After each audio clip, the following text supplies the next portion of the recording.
Доброе утро! Мы продолжаем наш эфир о профессиональном образовании. Мы сегодня будем говорить с нашими гостями. Я рада представить вам Галину Сергеевну Соломонову, начальника отдела научных исследований и проектов, Михаила Михайловича Луковцева, заведующего отделением дистанционного и сетевого образования, и Елену Сергеевну Николаеву, заведующую отделением мониторинга, маркетинга, статистики и социологических исследований. Доброе утро, уважаемые гости! Сегодня все говорят о необходимости образования в течение всей жизни. Какие условия созданы в Северо-Восточном федеральном университете для того, чтобы любой человек имел возможность обучаться? Сегодня образование в течение всей жизни можно определить словами мобильность, доступность, адаптивность и технологичность. В Северо-Восточном федеральном университете созданы все условия, все основные образовательные структуры реализуют дополнительные профессиональные программы.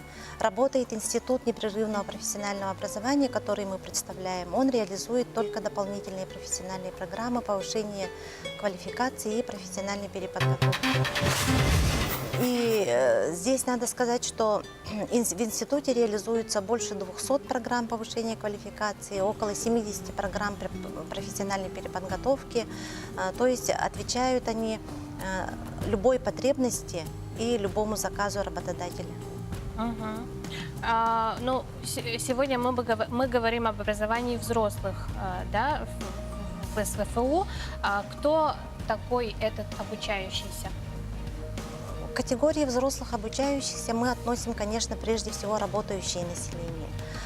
Но помимо работающих граждан у нас также получают и студенты, которые наряду со своим основным образованием, но, конечно, там вот после получения своего основного диплома они, пройдя профессиональную переподготовку, могут получить и диплом о профессиональной переподготовке. Это педагоги, это работники и специалисты различных организаций и предприятий реального сектора экономики. Это государственные и муниципальные служащие. Но вот среди всех этих категорий особое место занимают и люди, которые находятся в поиске работы. Да? Это безработные граждане, и сейчас, вот как говорят, это люди и предпенсионного, и пенсионного возраста.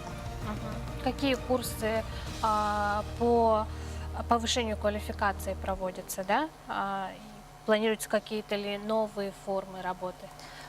Среди новых форм работы мы хотели бы назвать содействие внедрению национальной системы квалификации. Вот при большой поддержке Государственного комитета по занятости населения на базе СВФО был создан экзаменационный центр оценки квалификации офисных специалистов.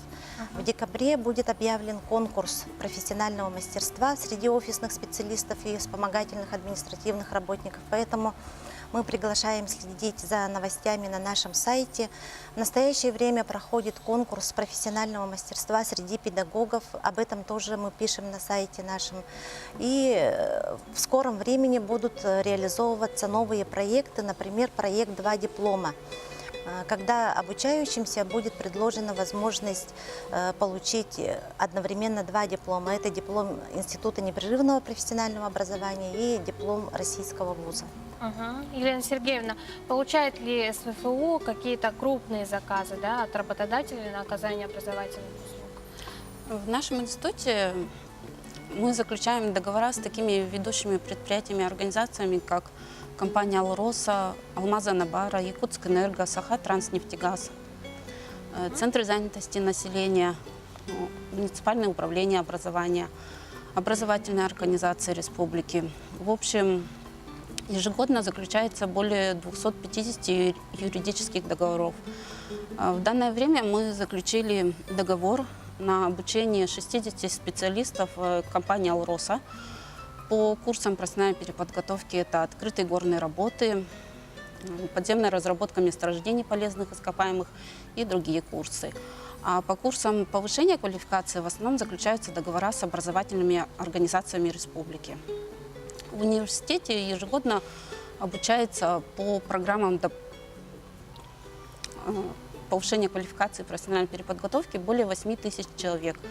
Из них более 5 тысяч человек – это в сфере образования, и более 3,5 тысяч специалистов – это реальный сектор экономики, бизнеса и социальной сферы. Мгм. Михаил Михайлович, ну, век новых технологий, да? Какие возможности создаются в Северо-Восточном федеральном университете для того, чтобы обучаться дистанционно? Особенно, конечно, вопрос для людей, которые проживают в отдаленных вузах. В нашем институте реализуются курсы повышения квалификации и профессиональной переподготовки в формате дистанционного обучения, онлайн-обучения и вебинаров. Также практикуется онлайн-защита дипломных работ, которые очень удобно для жителей отдаленных районов, которые не могут к нам выехать, и что упрощает процесс обучения. Мгм. Ну, инструменты какие, да, реально упрощают? В качестве инструментария мы используем систему Moodle. Это система Moodle управления курсами электронного обучения. В системе Moodle ведется полный контроль за обучением обучающихся. Для взаимосвязи тьютера и слушателя используются форумы, общие чаты, онлайн-консультации, что довольно практично и удобно. Что ж, уважаемые гости, огромное вам спасибо, что приняли участие в нашей программе.